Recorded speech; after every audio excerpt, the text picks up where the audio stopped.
I'm Dr. Tala. I'm working here as a consultant neurosurgeon. From the audience, I would like to ask, this is a brain X-ray skull. Anyone like to comment what they can see on this image and the next image? So this is an X-ray skull in which we can appreciate that there are multiple wires and electrodes, the process about which we are going to talk about. Before moving towards the surgical management of the Parkinson, broadly there is deep brain stimulation, there is lesioning, and there is dopamine infusion devices. I would like to tell about this disease. Like, there are more than 60,000 people which are diagnosed with Parkinson disease every year, and Parkinson generally affects everything in the life.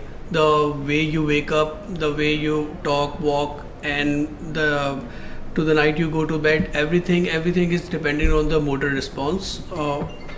So this disease impairs the quality of life, and gradually person becomes more and more dependent on other. We need our heart and we need our lungs to live and breathe, but the brain is a crucial part for which we are humans. So, functional neurosurgery involves surgical targeting of anatomical structures in order to modulate neurological function. The anatomical structures which were previously described by Dr. Sidra, the deep brain structures, which we will further see, and our aim is to improve the quality of life. Patient selection is the key for good outcome, and stereotactic frame, which we'll cover in the slide, is central to this discipline. Historically, there were three treatment modalities like anterior choroidal artery ligation, anterior dorsal pallidotomy, and ventrolateral thalamotomy. But there were side effects due to the lesioning of these three things. For instance, like in anterior choroidal artery ligation, it causes hemiplegia, hyperesthesia, and homonymous heminopia, in which there is more morbidity. And in pallidotomy also, there is improved in rigidity, but tremors and bradykinesia didn't improve. While in thalamotomy, it decreases tumor, but the static disease, only like tremors in only one hand, can be improved, and you cannot do it for bilateral thalami at the same time, because it will cause dysarthria and the gait disturbance. Current surgical management, as previously described, DBS, lesioning, and dopamine infusion devices. We will compare shortly for DBS and lesioning. DBS is generally a new technique. Lesioning was pre-existing even before the CT and MRI area. It was in early 18s and late 90s, there were lesioning happening. DBS is a non-ablative procedure, whereas lesioning is ablative procedure. DBS effects are temporary, that is, it can be reversed, whereas in lesioning there will be a permanent damage. And the cost of implant is more in DBS than and it is less costly in lesioning. DBS was introduced in 1990 by Benabet. It's a neurosurgical procedure involving implantation of neurotransmitter. It sends electrical impulses through the specific area of brain for treatment of movement and neuropsychiatric disorders. Principle is essentially, it is a extracellular stimulation. There is cathodal and anodic stimuli. Anodic stimuli cause hyperpolarization, whereas cathodal depolarizes the desired area. Stimulation can be monophasic, biphasic, or polyphasic. That means from one side or bilaterally it can be done. And the mechanism, there can be inactivation, activation, or combined. Targets, as previously described, were globus pallidus interna, subthalamic nuclei, which were previously shown, and pedunculopontine nucleus, and ventrolateral thalamus. GPI, globus pallidus interna, it helps in bradykinesia and rigidity, and same does subthalamic nuclei. Pedunculopontine nucleus is for on and off phenomena, for the freezing phenomena, and ventrolateral thalamus is specifically for the tremors, the resting tremors. Stereotactic, it is actual localization of intracranial targets with fixed landmarks over the skull, and it is a minimally invasive technique. This is the Leskill frame.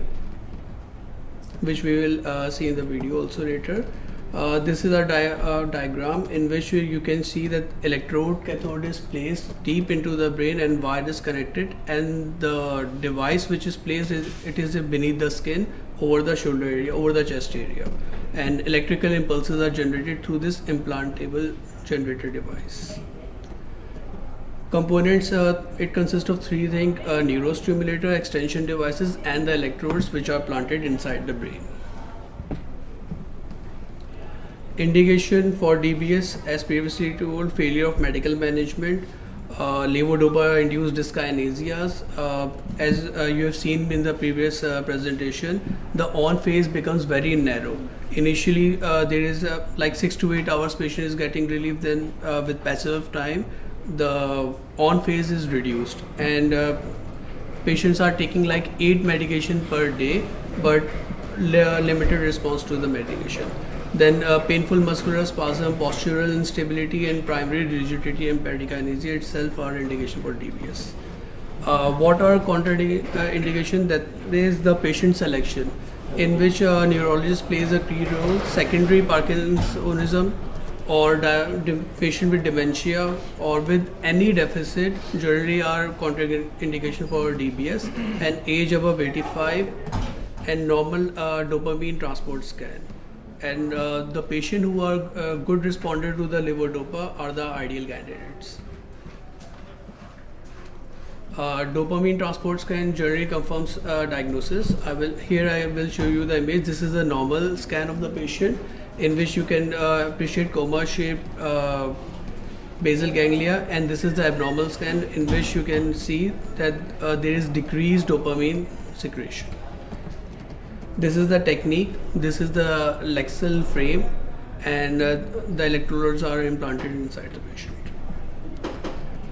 So the outcome of DBS, there is significant reduction in levodopa-induced dyskinesia in 90% of the patient, bradykinesia improved in 85% of the patient, and rigidity improved in the 75%. Tremors were least likely to get improved. It was 57%, and reduced in the dose of anti-Parkinsonism medication. Beneficial effect lasts for 5 years, and you can repeat DBS after 5 years. Post-operative is generally just for the simple burr hole for signs and symptoms of any infection, rather than there are no such complication. Side effect: headache, nausea, vomiting, pain, and numbness or weakness can occur if there is a problem in the trajectory.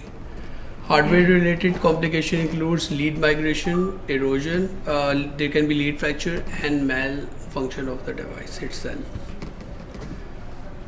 There was a study recently, earlyism study, which randomized 251 patients, and it randomized 2 groups. One who had early DBS with medication, and one only medical therapy were given.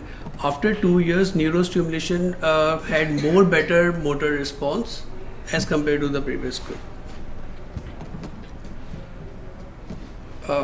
I will conclude my presentation that this improvement in the hardware and imaging has become one of the more rapidly expanding superspecialty neurosurgery.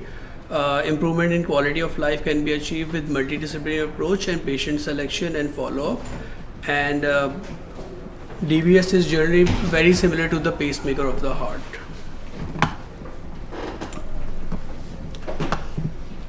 I have a procedure video which I would like to share. Electrodes implanted within the brain to try to treat neurological disorders. The stimulation is utilized to reduce overactivity within certain areas of the brain to try to restore more normal function. This represents a new technique where we interact with the brain rather than removing parts of the brain. The stimulation provides us the ability to work with the intact system in the brain and try to help treat diseases in that manner. Not only am I the surgeon, but I'm also a physiologist, so that I can combine those two techniques and understand the physiology, but also know at the same time what's going on in the surgery, and put those two together to help create the best outcome for the patient. First component, the deep brain stimulation system, is the electrode itself. Patients are awake because we do real-time recordings from the brain in the operating room. This helps us to put the electrode in the right location. Bring it back out. Again. Alright, good. Next thing I remember was the doctor checking my hand out, seeing if it was working, and they said, "We got it. It's the right spot." And they said, "Okay, all right, we'll see you later."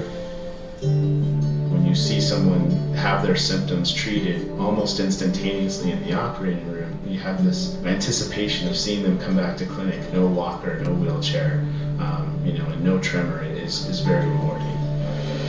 Sure.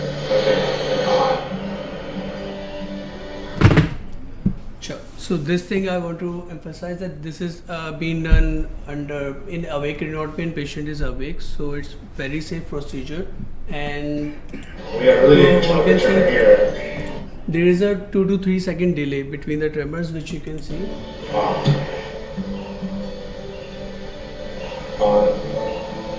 So it takes about 3 seconds, but we get really good control of your tremors. So it's just magical. Like patients having tremors and Trying to improve a patient's quality of life is one of the most satisfying things we can do. Knowing a patient before they had DBS and after they had DBS is something.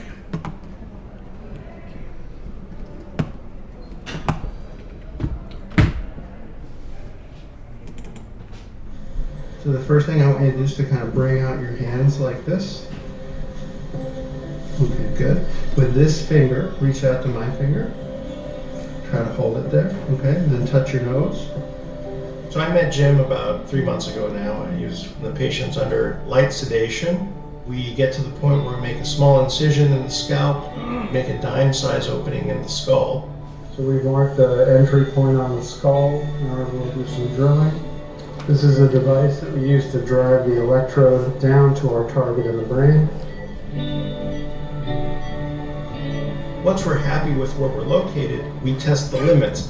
So the amplitude is slowly increased, and we're looking for both the benefit of the stimulation as well as the side effects. Let's go ahead and start.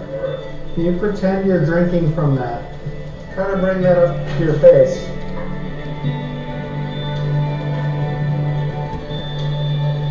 What do you think? The happy tears, right? Yeah. When we activate the deep brain stimulation device, patients can feel immediately improved. A light switch just turns on. Try to trace that spiral and write your name, okay? I think it's a little bit better, no? Now you get to take a break, relax, take a nap. Plans to try to get you home tomorrow. Great.